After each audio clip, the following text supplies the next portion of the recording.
ሊቲየም ካርቦኔት የተባለ የአእምሮ ሕክምና መድኃኒት መጥፋቱ ተነገረ። ለአእምሮ ሕክምና የሚውለው ሊቲየም ካርቦኔት የተሰኘ መድኃኒት ከገበያ ከጠፋ ወራት መቆጠራቸው ተገልጿል። ሁለት የስሜት ጽንፍ መዋለል ህመም ለተወሰኑ ጊዜያት ከመጠን ያለፈ ደስታ፣ ለተወሰኑ ጊዜያት ደግሞ ከፍተኛ ድባት የሚፈጥር ህመም ነው።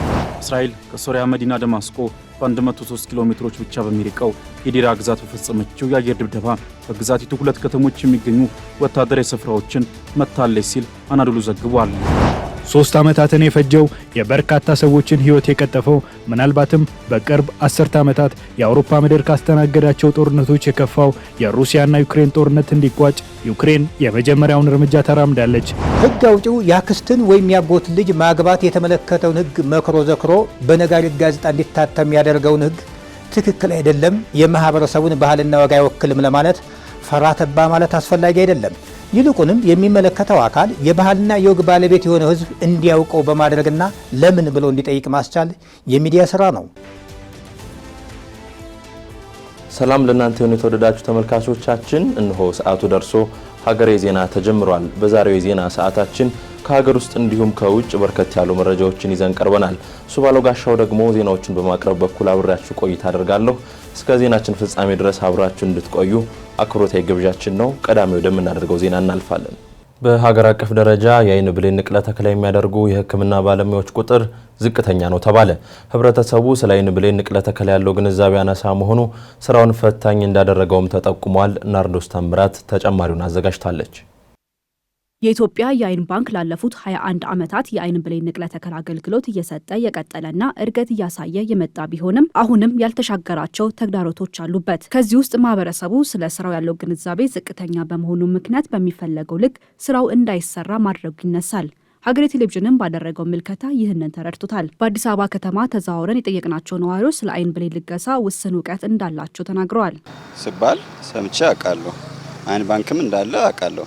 ስፔሲፊክ የሆነ ቦታው የት እንደሆነ እኔ የለኝም፣ ግን አይን ባንክ እንዳለ ሰዎች አይን መለገስ እንዳለባቸው ሲያስተምሩ ሰማለሁ። ይሄን ያክል መረጃ ነው ያለኝ። ሰምቼ አውቃለሁ። እኛ ሀገራችን ላይ ብዙም አልተለመደም። በወሬ ደረጃ ነው እንጂ እንዲህ ሚዲያ ላይ ምናምን ሲሰራ አላውቅም። ይሄ መጀመሪያ ነው። በልገሳ ደረጃ የማውቀው ደም ሲለገስ እንጂ አይን የሚለገስበትን ቦታ አላውቅም። እኔም አንድ ዘመዴ ልጅ አርፋ ጥቁር አንበሳ ላይ እንደዚህ ሲሉ እኛ ፍቃደኛ አልሆንም። እኔ ፍቃደኛ ቢሆኑ ደስ ይለኛል። ፍቃዳቸውን ተጠይቀናል አላለም። ስለዚህ አሁን እንደዛ ቢሆን ጥያቄ ተቀርቦ እሺ ቢሉ በጣም ደስ ይለኛል። ያው አንድ ሰው ቢሞት ሞተ ነው አይደለም፣ ሌላው ደግሞ ቢጠቀምበት ጥሩ ይመስለኛል። ከመረጃ ባሻገር በኢትዮጵያ በዚህ የአይን ንቅለ ተከላ ዘርፍ የሰለጠኑ ባለሙያዎች ቁጥር 12 ብቻ መሆናቸውን የኢትዮጵያ ደምና ህብረ ህዋስ ባንክ አገልግሎት ምክትል ዋና ዳይሬክተር አቶ ሀብታሙ ታዬ ነግረውናል። በእነዚህ ባለሙያዎች ብቻ ይህንን አገልግሎት ለበርካታ ሰዎች ተደራሽ ማድረግ አስቸጋሪ እንደሆነም ጠቁመዋል። በቂ አይደለም። ትራንስፕላንት ሐኪሞቹ 12 ናቸው ቀዶ ጥገናው የሚሰሩ። እነዛ 12ቶች ውስጥ አብዛኞቹ እዚህ አዲስ አበባ ነው ያሉት። ወደ ክልል ስንሄድ ሐዋሳ ላይ አንድ ሐኪም ነው ያለን፣ መቀሌ አንድ ሐኪም አለን፣ ጎንደር 2 ሐኪሞች አሉ፣ ጅማ አንድ ሐኪም አለ። ሌሎቹ እዚህ ነው ያሉት። ስለዚህ ሐኪሞችም ቁጥሩ አናሳ ነው። አይን ብሌን የሚያነሱትም ባለሙያዎች እዚህ አይን ባንኩም እንግዲህ እዚህ ጋር ብቻ ስለሆነ ቁጥራቸው አሁንም በጣም ትንሽ ነውና እሱን በተመለከተ አቅም ማጎልበት። በነገራችን ላይ አይን ባንክ አፍሪካ ውስጥ ብዙም የተለመደ አይደለም። ኖርማሊ ምስራቅ አፍሪካ ውስጥ ኦልሞስት ብቸኛ አይን ባንክ ነው እኛ ጋር ያለው አይን ባንክ። የዓለም አቀፍ የጥራት ደረጃን ያሟላ አይን ባንክ ነው ያለን። ስለዚህ ከኛም ቢዮንድ አፍሪካ ውስጥ ጭምር የስልጠና ማዕከል ሆኖ ማገልገል የሚችልበት ፖሲቢሊቲ ያለው ስለሆነ በዛ መንገድ የስልጠና ማዕከል ለመሆን ስልጠና ማኑዋሎችን ያዘጋጀን ስታንዳርዶችን ያዘጋጀን ያለ ነው። ስለዚህ እሱን አድርገን የሰው ኃይሉን በደንብ ማሰልጠን ስራ አሁንም በስፋት መስራት ይኖርብናል ማለት ነው። በኢትዮጵያ ውስጥ ካሉት አጠቃላይ አይነ ስውራን ዜጎች ውስጥ 20 ከመቶ የሚሆኑት የአይን ብሌን ጠባሳ እንዳለባቸው ጥናት ያሳያል። በቁጥር ደግሞ ወደ 400 ሺህ እንደሚጠጋ በቅርቡ የተደረገ ጥናት ያመላክታል። በኢትዮጵያ በ2017 ዓ.ም የመጀመሪያው 6 ወራት ከ200 በላይ ሰዎች የተሳካ የአይን ብሌን ንቅለ ተከላ መደረጉን አቶ ሀብታሙ ታዬ ገልጸዋል። በበጀት ዓመቱ 6 ወራት ከ300 በላይ ሰዎች ቃል መግባታቸውንም ተናግረዋል። ዳር ወር የአይን ብሌን ልገሳ ወር ነው የነበረው። እሱን ላውንች አድርገን ሰፋፊ የግንዛቤ ፈጠራ ስራዎችን ስንሰራ የነበረበት ሁኔታ አለ። ከወትሮ በተለየ መንገድ ሌሎች ወደ ክልሎችም ሂዶ ያንን ግንዛቤ መፍጠር ስራ ጅምር ስራ የጀመርንበት ሁኔታ አለ። ባህር ዳር ላይ ጅማ ላይ ወጠን በደንብ ማህበረሰቡን ቀስቅሰን አዌርነስ ክሬት ለማድረግ ጥረት ያደረግንበት ሁኔታ አለ። እስካሁን ባለው ወደ 300 አካባቢ ሰዎች የአይን ብሌናቸው ለመለገስ ቃል ገብተዋል። ያ ማለት አምና አመቱን ሙሉ አጠቃላይ 190 ሰዎች ናቸው ቃል የገቡት። ስለዚህ አሁን በ7 ወር ውስጥ 300 ማለት ከአምናው አንጻራዊ ሲታይ የተሻለ ነገር እንዳለ የሚያመላክት ነገር አለ። የአይን ብሌን ከመለገስ አንጻርም በአሁኑ ሰዓት ላይ ወደ 240 አካባቢ የአይን ብሌኖችን ማንሳት ችለናል በዚህ በጀት ዓመት። አሁን ላይ የአይን ብሌን የሚለግሱ የህብረተሰብ ቁጥር ዝቅተኛ ነው ሲሉ አቶ ሀብታሙ ተናግረዋል። ነዋሪዎቹ የአይን ብሌን ልገሳን በተመለከተ የተለያዩ የግንዛቤ ማስጨበጫ ስራዎች ሊሰሩ እንደሚገባ ተናግረዋል። ሊቲየም ካርቦኔት የተሰኘ ለአእምሮ ሕክምና የሚውል መድኃኒት ከገበያ መጥፋቱን የዘርፉ ባለሙያዎች ገልጸዋል። ባይፖላር ወይም የስሜት መዋዠቅ ለተባለ የአእምሮ ህመም የተዳረጉ ህሙማን መድኃኒቱ በመጥፋቱ ጊዜው ያለፈበት መድኃኒት ለመውሰድ ተገደናል ብለዋል።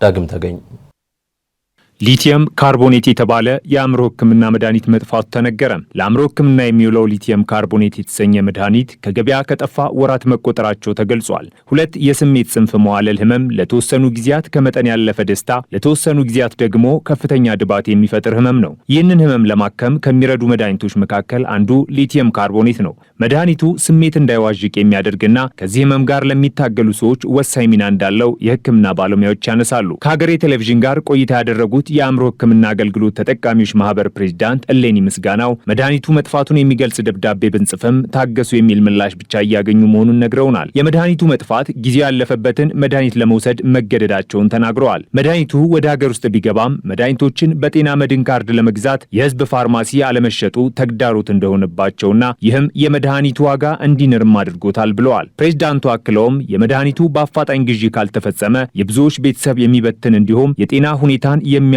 ስለመሆኑም ጠቁመዋል።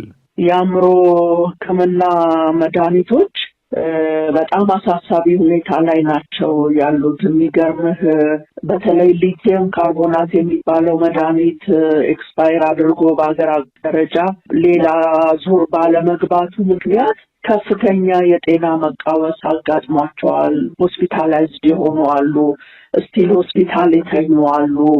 ተመልሰው ሌላ መድኃኒት ሲቀየርላቸው በቃ ወደ ተረጋጋ ህይወት ለመመለስ ያልቻሉ በጣም ብዙ አባላቶቻችን አሉ። አሁን እንኳን ሆስፒታል ተኝተው ያሉ ማለት ነውና እንግዲህ ለምሳሌ ሊቲየም ኤክስፓየር ካደረገ 4-5 ወር ሆኖታል። የአማኑኤል የአእምሮ ስፔሻላይዝድ ሆስፒታል የመድኃኒት ቤት ዳይሬክተር አበራ ገላና በበኩሉ ሊቲየም ካርቦኔት የተሰኘው መድኃኒት ከጠፋ ከ7 ወራት በላይ አስቆጥሯል ብለዋል። መድኃኒቱ ባይፖላር ወይም የስሜት መዋዠቅ ለሚያስከትል የአእምሮ ህመም የሚውል ቢሆንም ለወራት መድኃኒቱ በገበያ ውስጥ አለመኖሩን ለሀገሬ ቴሌቪዥን ገልጸዋል። የአእምሮ ህሙማን መድኃኒት በግል መድኃኒት መደብሮች ለማግኘት አለመቻሉ ፈታኝ ሆኗል ያሉት ዳይሬክተሩ በውጭ ምንዛሬ እንደ ልብ ባለመገኘቱ ማስገባት እንዳልተቻለ ተናግረዋል።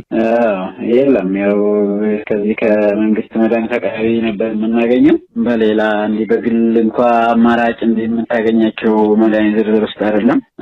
ለዛ ነው ወዲህ እነሱ ጋር ተደጋጋሚ እየጠየቅን ነው። ሲነሱም የዋቀሩን የመድኃኒት ፈንድ ኢብሳ የሚባለው እሱ ነው። ያው የለም ትክክል ነው። እንትኑ አመት ሊሞላ አካባቢ ይመስለኛል፣ ቢያንስ 7-8 ወር አካባቢ በላይ ይመስለኛል። ሀገሬ ቴሌቪዥንም ሊቲየም ካርቦኔት መድኃኒት ላይ ያጋጠመው የመድኃኒት እጥረት እንዴት ሊፈጠር ቻለ ሲል የኢትዮጵያ መድኃኒት አቅራቢ ድርጅትን ጠይቋል። የተቋሙ ምክትል ዋና ዳይሬክተር ዶክተር ሰለሞን ንጉሴ መድኃኒቱ ጊዜው እንዳለፈበትና ይህም ለከፍተኛ ብክነት እንደዳረገ ተናግረዋል። ኃላፊው አክለውም መድኃኒቱን የሚወስዱ ህሙማን ቁጥር አነስተኛ በመሆኑ ወደ ሀገር ውስጥ ለማስገባትም ሆነ የሀገር ውስጥ አምራቾችን እንዲያመርቱ ለመጠየቅ ከአማኑኤል አእምሮ ስፔሻላይዝድ ሆስፒታል ጋር በመነጋገር ላይ እንደሚገኙ ገልጸዋል። ሆኖም ግን ሊመረት የሚችል መጠንና ፍላጎቱ በ10 በመቶ ልዩነት መኖሩ ከፍተኛ ችግር ሆኖብናል ብለዋል። መድኃኒቱ ከጠፋ ብዙ ጊዜ አልሆነውም። ሊቲየም ካርቦኔት ጥቂት ታማሚዎች የሚወስዱ መድኃኒት ነው። ከዚህ ቀደም የተገዛ መጥቶ ከፍተኛ ብድረት የሚደረግ መድኃኒት ምክንያቱም በአንድ ጊዜ ሊገዛ የሚገባ ያለው መጠንና የታማሚዎች ቁጥር አልተመጣጠንም እና አሁን ወደ ኮሚቴ ዲማንድ መግባት ያስፈልጋል ወደ ተገባበት ስርዓት በሚል አማኑኤል ሆስፒታል ነው የሚጠቀመው መድኃኒቱ። ከአማኑኤል ሆስፒታል ጋር ተነጋግረን ነበር። አሁንም በመነጋገር ላይ ያለ ነው። ነገር ግን ምንድነው የተፈጠረው? ኤክስፓየር አድርጓል መድኃኒቱ። በአንድ ጊዜ የሚፈለገው መጠንና በአንድ ጊዜ ደግሞ ሻጮች አምራቾች ሊሸጡልን የሚችሉ መጠን አልተመጣጠነም። ስለዚህ እኛ በአንድ ልንገዛ የምንችለው መጠን ይሄን ያህል ነው።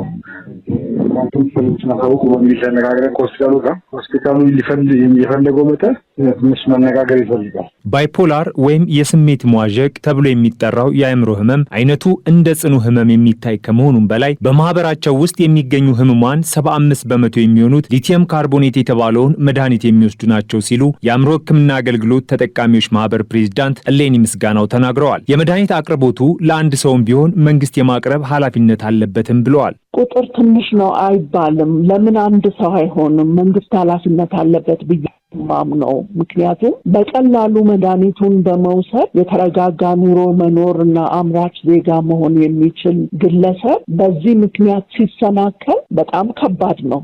ኢፌክቱ በጣም ከባድ ነው እና ትንሽ አይደለንም።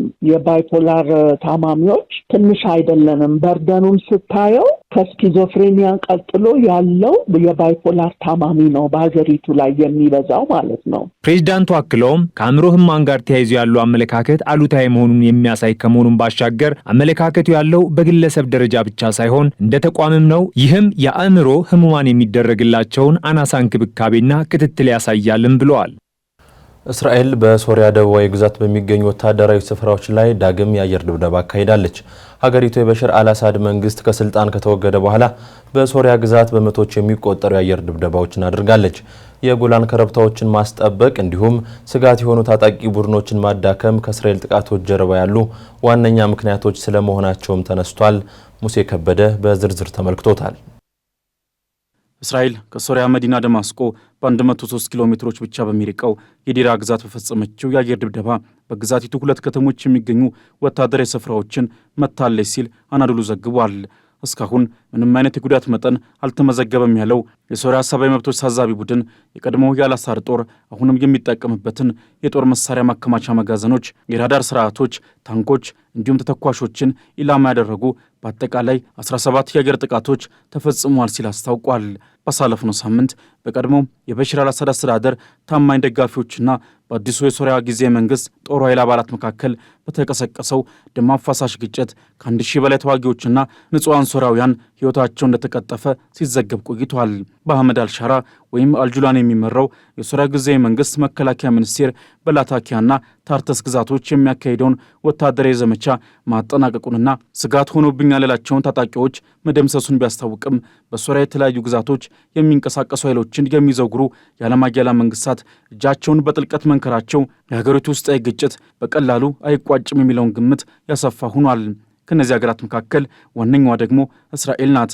የአሁኑን የዳራ ግዛት ጥቃት ጨምሮ ከበሽር አልአሳድ መንግስት መገርሰስ በኋላ የሶሪያ ሉዓላዊ ግዛት እየጣሰች በመቶዎች የሚቆጠሩ የአየር ድብደባዎችን ማካሄድ የቀጠለችው እስራኤል ከጥቃቶቿ ጀርባ በሶሪያ ምድር ግልጽ የሆነ ጂኦፖለቲካዊ ትልም እንዳላት ይነገራል። ለመሆኑ እስራኤል ከሶሪያ የምትሻውን ጉዳይ እንዲሁም በሶሪያ መንግስት መጻኢ ዕድል ያላት አቋምስ ምንድን ነው? ቀዳሚ ጉዳይ ከፍተኛ ወታደራዊ ጠቀሜታ ያለውንና ጥልቅ የተፈጥሮ ሀብት ክምችት የሚገኝበትን የጎላን ኮረብታዎች ይዞታ ማስጠበቅ ነው። የሶሪያ መንግስት አንድነት የሚጠናከር ከሆነ እስራኤል የበሽር አልአሳድ መንግስት ሲወገድ በኃይል የያዘቻቸውን የጎላን ኮረብታ ስፍራዎችን የመንጠቅ እንቅስቃሴ ሊኖር ይችላል በሚለው ስጋት ቴል አቪቭ በዚህ ሳቢያ የተዳከመች ሶሪያን ትፈልጋለች የምትለው ከለንደን ስኩል ኦፍ ኢኮኖሚክስ የፖለቲካ ተመራማሪዋ ዶክተር ሴሊን ናሲ ናት። ለዚህም እስራኤል ስፍራውን ለማስጠበቅ የድሩዜን ማህበረሰብ በመጠቀም ሳይቀር ውስጣዊ መከፋፈል እንዲኖር አበክራ እየሰራች መሆኑ ነው አዲሱ የሶሪያ መንግስት ሳይቀር በይፋ የሚያነሳው። የጎላን ኮረብታዎች ከሶሪያ ዋና ከተማ ደማስቆ በ60 ኪሎ ሜትር ርቀት ላይ የሚገኝ ስፍራ ሲሆን ስፋቱም 1200 ስኩዌር ኪሎ ሜትር ይሸፍናል። ሊባኖስ፣ ጆርዳን፣ ሶሪያንና እስራኤልን በጋራ የሚያዋስነው ይህ እጅግ ከፍተኛ ወታደራዊና ስትራቴጂካዊ ጠቀሜታ ያለው ስፍራ ለበርካታ አስርተ ዓመታት የሀገራቱ የጦር ማማዘዣ ዋነኛ ምክንያት ሆኖ ቆይቷል። ከወታደራዊ ጠቀሜታው ባሻገር የእስራኤል 1/3 አቅርቦት የሚገኝበት ስፍራ መሆኑ አካባቢው ለእርሻ ለም ከመሆኑ ጋር ተዳምሮ ለእስራኤልም ሆነ ለተቀናቃኞቿ እጅግ ወሳኝ መሆኑ ይነሳል። ጀነራል ሄርዚ አለቪን በመተካት ከአንድ ሳምንት በፊት የእስራኤል መከላከያ ኃላፊ ሆነው የተሾሙት ኢያል ዛሚር በበርካታ አንገብጋቢ ጉዳዮች የታጠረ እንደ ፍም የሚፋጅ ነው የሚባልለትን ስልጣን ከያዙ ከ4 ቀናት በኋላ እየተጣደፉ ወደ ጎላን ኮረብታዎች ለጉብኝት ያቀኑበት ዋናው ጉዳይም እስራኤል በስፍራው ያላትን የማያወላዳ አቋም ያሳየ ነው ሲል ናሽናል ኢንተረስት በአተቶ አስፍሯል። ሁለተኛው እስራኤል የምታቀርበው ጉዳይ ደግሞ ሶሪያ እንደ ኢራን ካሉ ከቀጠናው አጋሮቿ ጋር በመሆን ለቴል አቪቭ ስጋት የደቀኑ ጽንፈኛ ታጣቂ ኃይሎችን ሸሽጋለች የሚል ነው። ኢራን ምንም እንኳን የትኛውም ኃይሏ በሶሪያ እንደማይገኝ በየወቅቱ ብትገልጽም በትጥቅም ይሁን በስንቅ የምትደግፋቸው ታጣቂ ቡድኖች ስለመኖራቸው ግን በስፋት ይነገራል። ኢራን የአልአሳድ መንግስት ታጣቂዎችን ስትደግፍ የቆየ ሲሆን ከዚህ ባለፈ የኢራቅ ሚሊሻዎችን በማሳጠቅ ወደ ሶሪያ ድንበር አቋርጥ በመግባት በተቃዋሚ አማጽያን ላይ ተደጋጋሚ ጥቃቶችን ሲፈጽሙና ከበሽር አልአሳድ መንግስት ጎን በመሆን የመልሶ ማጥቃት እርምጃዎችን ሲወስዱ መቆየታቸው አይዘነጋም። እስራኤልም በተለይም በጎላን ኮረብታዎች ግርጌ ባለው በሶሪያ ደቡባዊ ክፍል የሚደረግ ማንኛውም ወታደራዊ እንቅስቃሴ ለእስራኤል ዜጎች የደህንነት ዋስትና ስጋት ነው ያለው የእስራኤል መከላከያ ኃይል በቀጣይም ስጋቱ እስኪያከትም ድረስ በሶሪያ የሚወስደውን ወታደራዊ እርምጃ አጠናክሮ እንደሚቀጥል መዛቱም ስጋቱ አይሎ የቀጠለ ስለመሆኑ ማሳያ ሆኗል። እስራኤል ስልጣን ላይ ከወጣበት ጊዜ አስቀድሞም ይሁን አሁን በአዲሱ የሶሪያ መንግስት ላይ ያላትን ተቃውሞ በተደጋጋሚ የምትገልጽ ሲሆን ከቀናት በፊትም የእስራኤል መከላከያ ሚኒስትር እስራኤል ካትዝ የሶሪያውን አዲሱን መሪ አህመድ አልሻራን ጂሃዲስት አሸባሪ ነው ሲሉ መጥራታቸው እስራኤል ከሶሪያ ጋር ያላት ዓይንና ናጫ ግንኙነት በቀጣይም የሚቀጥል ስለመሆኑ አመላክቷል። የሶሪያው መሪ አህመድ አልሻራ በበኩሉ መንግስታቸው በእርስ በርስ ግጭቱ ውስጥ በንጹሐን ግድያ ላይ ተሳትፎ እያደረገ ነው በሚል በእስራኤል የቀረበበትን ክስ የማይረባ ነው ሲል በማጣጣል እስራኤል በጋዛ እያካሄደች የነበረውን ጥቃት በማንሳት ስለ ንጹሐን ግድያ ለማውራት የመጨረሻው አካል ነች ሲል ለቴል አቪቭ ወቀሳ ምላሽ መስጠቱን ሮይተርስ ዘግቧል። ዩክሬን ከሩሲያ ጋር የምታደርገውን ጦርነት ለማስቆም በአሜሪካ የቀረበውን የ30 ቀናት የተኩስ አቁም ስምምነት ተቀበላለች። ሩሲያ በበኩሏ የተኩስ አቁም ስምምነቱ እሷን ያካተተ ባለመሆኑ እንደምትቃወመው ገልጻለች። ዩክሬን የተኩስ አቁሙን እንደምትቀበል ካስታወቀች በኋላ ሩሲያ ዩክሬን ላይ የአየር ጥቃት መፈጸሟም ተሰምቷል። አልታየህ ኪዳኔ ዝርዝሩን አዘጋጅቷል። 3 ዓመታትን የፈጀው የበርካታ ሰዎችን ሕይወት የቀጠፈው ምናልባትም በቅርብ 10 ዓመታት የአውሮፓ ምድር ካስተናገዳቸው ጦርነቶች የከፋው የሩሲያና ዩክሬን ጦርነት እንዲቋጭ ዩክሬን የመጀመሪያውን እርምጃ ተራምዳለች። በትላንትናው ዕለት በሳውዲ አረቢያ የሩሲያና ዩክሬን ጦርነትን ለማስቆም የተደረገው የአሜሪካና የዩክሬን ስብሰባ አወንታዊ ውጤት አሳይቶ ተጠናቋል። ዩክሬን አሜሪካ ያቀረበችውን ለ30 ቀናት የሚቆይ የተኩስ አቁም ስምምነት እንደምትቀበል በዚሁ መድረክ ላይ አስታውቃለች። ይሁን እንጂ ዩክሬን የአሜሪካን የተኩስ አቁም ስምምነት እንደምትቀበል ባስታወቀች ምሽት በሩሲያ የአየር ጥቃት ተፈጽሞባታል። የሩሲያ ጥቃት የተፈጸመው በቮሎዲሚር ዜሌንስኪ የትውልድ ቀዬ ክሪቭሪህ እንደሆነ ሲነገር በጥቃቱ ይህ ዜና እስከተጠናቀረበት ሰዓት ድረስ የ47 ዓመት ሴት እንደተገደሉና በአንጻሩ በኪየቭ፣ ኪርኪቭና ኦዴሳ በተፈጸመ ጥቃት 4 ሰዎች ሕይወታቸው እንዳለፈ ቴሌግራፍ የሀገሪቱን ባለስልጣናት ጠቅሶ ዘግቧል። የተኩስ አቁም ስምምነቱን የተቀበለችው ዩክሬን ከአሜሪካ የምስራች የሰማች ይመስላል። ስምምነቱን መቀበሏን ተከትሎ አሜሪካ ለኪየቭ የምታደርጋቸውን ወታደራዊ እርዳታዎች እንደምትቀጥል ያስታወቀች ሲሆን በተጨማሪም ባሳለፍነው ሳምንት ያቋረጠችውን የደህንነት መረጃ ለኪየቭ መስጠት እንደምትቀጥል ገልጻለች። የአሜሪካ የውጭ ጉዳይ ሚኒስትር ማርኮ ሩቢዮ ሙሉ ለሙሉ የተኩስ አቁም እንዲደረግ እንፈልጋለን ያሉ ሲሆን ሩሲያ በተቻለ ፍጥነት ስምምነቱን ተቀብላ ወደ ቀጣዩ ምዕራፍ መሸጋገርን ዓላማቸው እንዳደረጉ ገልጸዋል። በሳውዲ አረቢያ የነበሩት የዩክሬኑ ፕሬዝዳንት ቮሎዲሚር ዜሌንስኪ የተኩስ አቁም ስምምነቱ የአየርና የባህር ጥቃቶችን እንደሚያስቆም የገለጹ ሲሆን ከዚህ ባለፈም በግጭቱ ውስጥ የግንባር ውጊያን የሚያካትት አዎንታዊ የተኩስ አቁም ስምምነት ምክረ ሀሳብ እንደሆነ አስረድተዋል። ዜሌንስኪ ዩክሬን የምትፈልገው የደህንነት ዋስትናን ጉዳይ በተመለከተ የአሜሪካ ባለስልጣናት ጋር ንግግር እንዳደረጉ የገለጹ ሲሆን አንዳንድ የአውሮፓ ሀገራት ሰላም አስከባሪ ኃይላቸውን በኪየቭ ለማሰማራት ፈቃደኝነታቸውን አሳይተዋል ሲሉ ገልጸዋል። አሜሪካና ዩክሬን ስምምነቱን አስመልክቶ በሰጡት መግለጫ ዩክሬን የአውሮፓ ሀገራት በሰላም ስምምነቱ ላይ እንዲሳተፉ ጥሪ አቅርባለች። ይህንን አስመልክቶ ንግግር ለማድረግ የሰሜን ጦር ቃል ኪዳን ድርጅት ኃላፊ የሆኑት ማርክ ሩተ ወደ ነጩ ቤተ መንግስት እንደሚያቀኑ የተነገረ ሲሆን የዩክሬን የውጭ ጉዳይ ሚኒስትር አንድሪ ሺቢሃ በበኩላቸው በቀጣይ ወደ ፖላንድና ኔቶ አባል ሀገራት እንደሚያቀኑና ንግግሮችን እንደሚያደርጉ ተሰምተዋል። ሩሲያን ባላሳተፈውና በሳውዲ አረቢያ ጅዳህ በተደረገው የሁለቱ ሀገራት ስምምነት አሁን ደግሞ የክሬምሊኑን አለቃ ቭላዲሚር ፑቲን ስለ ጉዳዩ የሚሰጡት አስተያየትና ሀገራቸው የምትይዘውን አቋም እንዲጠብቅ እያደረገ ይገኛል። ከዩክሬን ጋር የምታደርገውን ጦርነት በተመለከተ በተመለከተና ጦርነቱን ለማስቆም በአሜሪካ አማካኝነት በሚደረገው ጥረት ላይ ቀዝቃዛ አቋም ያሳየችው ሞስኮ የዚህ ስምምነት ላይ ምን እንደምትወስን እየተጠበቀ ቢሆንም ይህ የተኩስ አቁም ስምምነት ጉዳይ በሞስኮ አይን በጥርጣሬ ታይቷል። የሩሲያው የውጭ ጉዳይ ሚኒስትር ሰርጌይ ላቭሮቭ ስምምነቱን አስመልክቶ እንዳሉት ሞስኮ የዜጎቿን ደህንነት አደጋ ላይ የሚጥል ስምምነት በፍጹም እንደማትቀበል ገልጸዋል።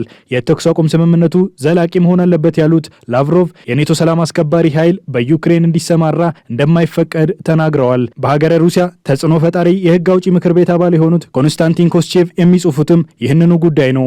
ዩክሬን ያደረገችው ስምምነት ከአሜሪካ ጋር እንጂ በሞስኮ የስምምነት ሀሳብ ላይ የተንተራሰ አይደለም የሚሉት እኚህ የህግ ምሁር ማንኛውም ስምምነቶችና ውሎች በሩሲያ እስካልቀረቡ ድረስ ተቀባይነት እንደሌላቸውና የሚፈረሙት ውሎች የስክሪፕቶን ቀለም እንደማባከን ይቆጠራል ሲሉ በማጣጣል ዋሽንግተንም ይህንን ማወቅ አለባት ሲሉ ጽፈዋል። ሩሲያም ይህንን አስመልክቶ ያላት አቋም ጥብቅ እንደሆነ ገልጸዋል። ይህ የሩሲያ አቋም መነሻው ፑቲን ለሩሲያ የጸጥታ ምክር ቤት በጃንዋሪ 20 ያስተላለፉት መልእክት ነው። ፑቲን ከዩክሬን ጋር የሚደረገው ረዥም የተኩስ አቁም ስምምነት እንጂ አጭር የተኩስ አቁም አይኖርም፣ ዩክሬን እንደገና ራሷን አስታጥቃና አደራጅታ ወደ ጦርነት የምትገባበት መንገድ እንደማይኖር አጽንኦት ሰጥተው ገልጸዋል። በተጨማሪም ሩሲያና ዩክሬን የይገባኛል ጥያቄ በሚያነሱባቸውና ከፊሎቹ በሩሲያ ቁጥጥር ስር የሆኑትን ግዛቶች በመልቀቅ መውጣት እንዳለባት ፑቲን የማይደራደሩበት ጉዳይ እንደሆነ አሳስበዋል። ዶናልድ ትራምፕ በሩሲያና ዩክሬን መካከል ፈጣን የተኩስ አቁም እንዲደረግ በዚህ ሳምንት በሚቀጥሉት ጥቂት ቀናት ውስጥ ከፑቲን ጋር እንደሚነጋገሩ ገልጸዋል። ማርኮ ሩቢዮ በበኩላቸው ቀጣዩ የአሜሪካ እቅድ የክሬምሊኑን አለቃ ቭላዲሚር ፑቲን ማናገር እንደሆነ ሲገልጹ ግንኙነቱም በተለያዩ መንገዶች ሊደረግ መታቀዱን አስረድተዋል። የመጀመሪያው የንግግር አማራጭ የትራምፕ የብሔራዊ ደህንነት አማካሪ የሆኑት ማይክ ዋልዝ በሚቀጥሉት ቀናት ከሩሲያ አቻቸው ጋር እንዲገናኙ ለማድረግ የታቀደ ሲሆን አሊያም ደግሞ የትራምፕ ልዩ መልእክተኛ ስቲቭ ዊትኮፍ በዚህ ሳምንት ከፑቲን ጋር ለመገናኘት ሞስኮን ሊጎበኙ እንደታቀደ ተገልጿል። ሀገሬ ዜና እንደቀጠለ ነው። የተወደዳችሁ ተመልካቾቻችን፣ አሁን ደግሞ ወደ አጫጭር መረጃዎች እናልፋለን።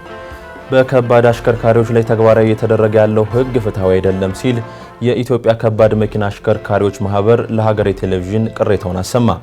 በፈሳሽ ጭነት ላይ የሚሰሩ አሽከርካሪዎች ከወደብ ጭነው ያመጡትን ነዳጅ በ4 ቀናት ውስጥ ወደ ከተማ ገብተው ማራገፍ እንዳለባቸው በሕግ እንደተቀመጠ ማህበሩ ገልጾ በ4 ቀናት ውስጥ ወደ አዲስ አበባ የማይገባ ከሆነ አሽከርካሪዎች እስከ 400 ሺህ ብር ድረስ እየተቀጡ መሆናቸውን አስታውቋል። ሕጉ የመንገዱን ሁኔታ ያላገናዘበ ነው ሲሉም የኢትዮጵያ ከባድ መኪና አሽከርካሪዎች ማህበር ምክትል ስራ አስፈጻሚ አቶ ጌቱ ዳምጠው ተናግረዋል። እዚህ አገር ቤት ላይ ደግሞ በሾፌር ላይ የሚወጣው ሕግ ደግሞ በጣም አሳሳቢ የሆነ ነው። በአሁን ሰዓት አሽከርካሪው እኮ ከዛ ጋር ሲወጣ ያንን ገደል ያንን ቁልቁለት እኔ ያሳይሻለሁ የተዘጋ እኛ ራሳችን አለን ዳታ አለን። መንገዱ መኪናን 2 ቦታ የሚቆርጥ መንገድ አለ። መኪናን ማለት ነው 2 ቦታ የሚቆርጥ እናሳይሻለን አለን። 2 ቦታ የሚቆርጥ መንገድ አለ። ያንን መንገድ ያንን ተቸግሮ የመጣ አሽከርካሪ ኢትዮጵያ ድንበር ላይ ከገባ በኋላ ለምን ነዳጅ በወቅቱ አላደረስክም ብሎ ሾፌርን 400 ሺህ ብርና እንደገና ደግሞ ከስራ ማስቆም እኔ እንዴት እንደሆነ አልገባንም። በከባድ መኪና አሽከርካሪዎች ላይ ተግባራዊ የሚደረግ ሕግ ከመውጣቱ በፊት ከኢትዮጵያ ከባድ መኪና አሽከርካሪዎች ማህበር ጋር መወያየት እንደሚያስፈልግም ማህበሩ አሳስቧል። ከወደብ ጭነው ያመጡትን ነዳጅ በማደያዎች ከማራገፍ ይልቅ የዋጋ ክለሳ ይደረጋል በሚል አሊያም በጥቁር ገበያ ለመሸጥ በማሰብ ነዳጅ እንደጫኑ ተደብቀው የሚገኙና እጅ ከፍንጅ የሚያዙ ቦቴዎች ለ3 ወራት ከስራ እንደሚታገዱ የነዳጅና ኢነርጂ ባለስልጣን ማስታወቁ ይታወሳል። በፕሬዝዳንት ጌታቸው ረዳ የሚመራው የትግራይ ጊዜያዊ አስተዳደር የፌዴራል መንግስቱ ጣልቃ ገብቶ እገዛ እንዲያደርግለት ጠየቀ። ከሰሞኑ በክልሉ እያየለ የመጣውን ውጥረት ተከትሎ ጊዜያዊ አስተዳደሩ የፌዴራል መንግስቱን እገዛ የሚጠይቅ መግለጫ ዛሬ አውጥቷል። በተያያዘ ዜና ጊዜያዊ አስተዳደሩ የክልሉ የሰላምና የጸጥታ ቢሮ ኃላፊ ሌተናል ጀነራል ፍስሐ ኪዳኑን ከኃላፊነት ማንሳቱን አስታውቋል። የጊዜያዊ አስተዳደሩ ፕሬዝዳንት አቶ ጌታቸው ረዳ የጸጥታ ቢሮው የክልሉ መንግስት ትዕዛዝ ከማክበር ይልቅ የመንግስትን መዋቅር ማፍረስ ላይ ተጠምዷል ሲሉ ተናግረዋል። ቢሮ በበኩሉ ውሳኔውን እንደማይቀበለው በመግለጽ የእግድ እርምጃ የተላለፈው በወንጀለኞች ላይ የተግባር እርምጃ መውሰድ ስለተጀመረ ነው ብሏል። የፌዴራል መንግስቱ በጸጥታ ኃይል ስም የሚንቀሳቀሱ አካላት የአንድ ቡድን ተላላኪ እንጂ ጊዜያዊ አስተዳደሩንም ሆነ የክልሉን ሕዝብ እንደማይወክሉ ተረድቶ አስፈላጊውን እገዛ እንዲያደርግ ሲልም ጊዜያዊ አስተዳደሩ ባወጣው መግለጫ ጠይቋል።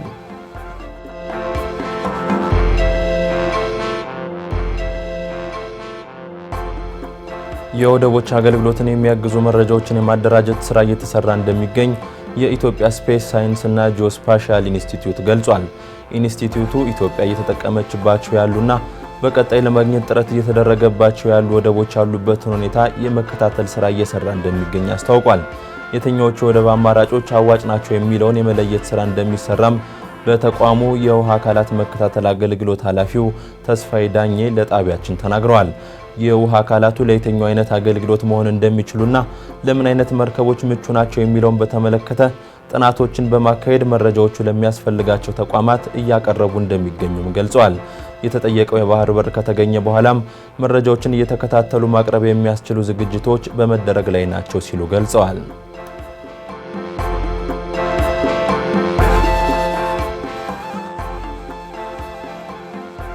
ፈጥኖ ደራሽ ኃይሉን ድል ሳያደርጉ ወደ ድርድር እንደማይመለሱ የሱዳን ወታደራዊ ኃይል መሪ አብዱል ፈታህ አልቡርሃን አስታውቀዋል። በሱዳን ፈጥኖ ደራሽ ኃይልና በሱዳን የሽግግር ምክር ቤት መካከል ያለውን ጦርነት ለማስቆም በሚል በጅዳ የተዘጋጀውን የድርድር አማራጭ እንደማይቀበሉት የገለጹት ጀነራል አልቡርሃን ከድርድሩ በፊት ፈጥኖ ደራሽ ኃይሉ ሙሉ በሙሉ መወገድ እንዳለበት ገልጸዋል።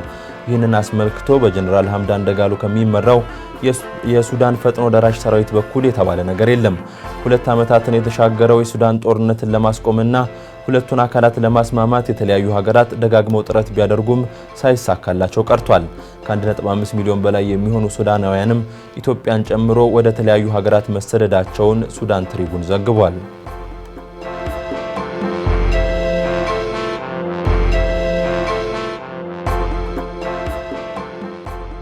የአውሮፓ ህብረት የመከላከያ አቅሙን የሚያሳድግ ስትራቴጂካዊ ፍኖተ ካርታ አዘጋጅቶ ማጠናቀቁን አስታወቀ። ፍኖተ ካርታው በየትኛውም አጋጣሚ ሊከሰቱ ይችላሉ የተባሉ ወታደራዊ ስጋቶችን ለመቀልበስ የሚያስችል መሆኑን የህብረቱ መከላከያና ስፔስ ኮሚሽነር አንድሬስ ኩቢሌስ ተናግረዋል። አውሮፓ ወረራዎችን መመከት የሚያስችል አቅም በመገንባት መዘጋጀት አለባት ያሉት ኮሚሽነሩ የሀገሪቷን የመከላከያ አቅም ማሳደግ ከምን ጊዜውም በላይ አስፈላጊ መሆኑን ተናግረዋል። በተለይም አሜሪካ ከዚህ በፊት ከአውሮፓ ጋር የነበራትን ስትራቴጂካዊ አጋርነት ወደ እስያ ማዞሯ አውሮፓውያን የራሳቸውን አህጉር ደህንነት የማስጠበቅ ኃላፊነትን እንዲወጡ የሚያደርግ የማንቂያ ደወል ነው ብለዋል። በዚህም አሁን ላይ የአህጉሪቷን የመከላከያ አቅም ለማጠናከር ቢያንስ $500 ቢሊዮን እንደሚያስፈልግ መግለጻቸውን አናዶሉ ዘግቧል።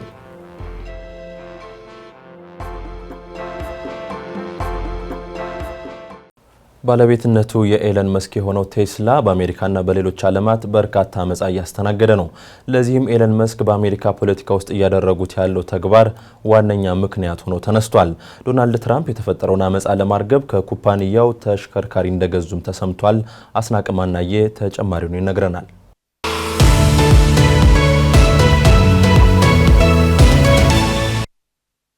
ዶናልድ ትራምፕ ለኢሎን መስክ ያላቸውን አጋርነት ለማሳየት የቴስላ ምርት የሆነ ተሽከርካሪ መግዛታቸው ታውቋል።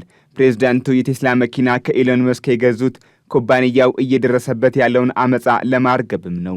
ቴስላ ጉዳት የደረሰበት ኢሎን መስክ በአሜሪካ ፖለቲካ ውስጥ በመግባት አንዳንድ አሜሪካውያን ያልወደዱትን ተግባር እየፈጸሙ በመሆናቸው ነውም ተብሏል። የቴስላ ኩባንያ ባለቤትና ስራ አስኪያጅ ኤለን መስክ የመንግስት የብቃት ቁጥጥር ኃላፊ በመሆን ከተሾሙ በኋላ በአሜሪካ የፌዴራል መንግስት ሰራተኞች እንዲቀነሱ፣ አንዳንድ ተቋማት እንዲታገዱ ማድረጋቸው ድጋፍም ነቀፌታም እንዲደርስባቸው አድርጓል። ይህ ታዲያ የኩባንያው ምርቶች በገበያ ላይ ያላቸውን ተፈላጊነት እንዲያሽቆለቁል አድርጎታል። ትራምፕ በእርግጥ በኤሌክትሪክ ተሽከርካሪ ላይ ተቃውሞ የነበራቸው ናቸው። ፕሬዝዳንቱ ታዲያ እሳቸው ለመግዛት ከማሰባቸውን ባሻገር በቴስላ ተሽከርካሪ ላይ ዘመቻ የከፈቱት አሜሪካውያንን ተቃውመዋቸዋል። ኤለን መስክ ዕውቀቱን ክህሎቱን በተጠቀመ ስለምን ተቃውሞ ይደርስበታል በማለትም ተናግረዋል። ቴስላ ከቻይናው BYD ጋር ብርቱ ፉክክር ውስጥ የነበረ ቢሆንም ከቅርብ ወራት ወዲህ ትርጉም ያለው የገበያ ማዘቅዘቅ ገጥሞታል። ቀድሞም ይህንኑ ውድ መኪና የገዙ አሜሪካውያንና በመንገድ ላይ የተገኙ ተሽከርካሪዎች የእሳት ሲሳይ ሲሆኑ የሚያሳዩ ምስሎች በማህበራዊ ሚዲያ ላይ ሲዘዋወሩ ተስተውሏል። ትራምፕ እንደሚሉት ታዲያ ይህ የአክራሪ ግራ ዘመሞች የከፈቱት ዘመቻም ነው። መስክ ለአሜሪካ ታላቅ ሥራ እየሰራም ነው። ቴስላ ባለፉት 3 ወራት ብቻ 50 በመቶ የገበያ ማሽቆልቆል ገጥሞታል። በእነዚህ ወራቶች ቴስላ 800 ቢሊዮን የአሜሪካን ዶላር ጉዳት አስተናግዷል። አሁን በቴስላ ምርቶች ላይ እየተደረገ ያለው አመጻ ከምርጫ በፊት የነበረውን ትንበያ የለወጠም ሆኗል። ይህም መስክና ትራምፕ በጋራ መስራታቸው ኩባንያው የተሻለ ደረጃ እንደሚደርስ የገበያ ተደራሽነቱና ተወዳጅነቱን የሚጨምር እንደሆነም ነበር የተገመተው። ከትላንት በስቲያ ዕለተ ሰኞ ብቻ 15 በመቶ የሽያጭ ቅናሽ አሳይቷል። ይህ ዕለት በርካታ መኪኖች የተቃጠሉበት እንደሆነ በዚህም 29 ቢሊዮን ዶላር ጉዳት አስተናግዷል። የኩባንያው የአክሲዮን ገበያም በዛው ልክ አዘቅዝቋል። ይህ በተቋሙ ዝና ላይ ወደፊትም ከዚህ የበለጠ እንደሚያጋጥመው ግምቶች ተቀምጠዋል። ቴስላ ከሀገረ አሜሪካ ባሻገር በአውሮፓ ገበያም ቢሆን ትርጉም ያለው የገበያ ችግር ገጥሞታል። ይህ ደግሞ ኤለን መስክ በአውሮፓና በአህጉሩ መሪዎች ላይ በሚያደርጉት መዘባበት የመጣ ነውም ተብሏል። ይኸው የመኪና አምራች ኩባንያ በቻይና ሰፊ ተደራሽነት የነበረው ቢሆንም አሁን በእጅጉ ጉዳት እየደረሰበት ነው። ከቴስላ ባሻገር የኢሎን መስክ እንደ ትዊተር ያሉ ድርጅቶች እንዳይሰሩ እየተደረገም ነው ሲል ቢዝነስ ኢንሳይደር ዘግቧል። ለሪፐብሊካኖች ቤተኛ በሆነው ፎክስ ኒውስ ጋር ቃለ ምልልስ የነበራቸው ኤለን መስክ ተቋማቱን በከባድ ፈተና ውስጥ እያስተዳደሩ እንደሆነ ተናግረዋል። ትራምፕ ሀገራቸውን የሚወዱ አሜሪካውያን የቴስላ ምርቶችን እንዲጠቀሙ አደራ ቢያስተላልፉም መገናኛ ብዙሃን በሰሩት ዳሰሳ በርካቶች አሁንም በተቃውሞ ውስጥ መሆናቸውን ደርሰንበታል ይላሉ።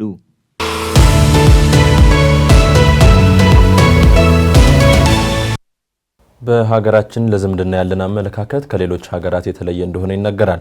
ለስጋ ዝምድና የምንሰጠው ዋጋ እጅግ ከፍተኛ ከመሆኑ ጋር ተያይዞም የአክስትን ወይም ያጎትን ልጅ ማግባት የሚፈቅድ ሕግ በኢትዮጵያ ውስጥ የለም። የዛሬው ከጠበቃው ጋር ዝግጅታችንም ትኩረቱን በዚህ ጉዳይ ላይ አድርጓል።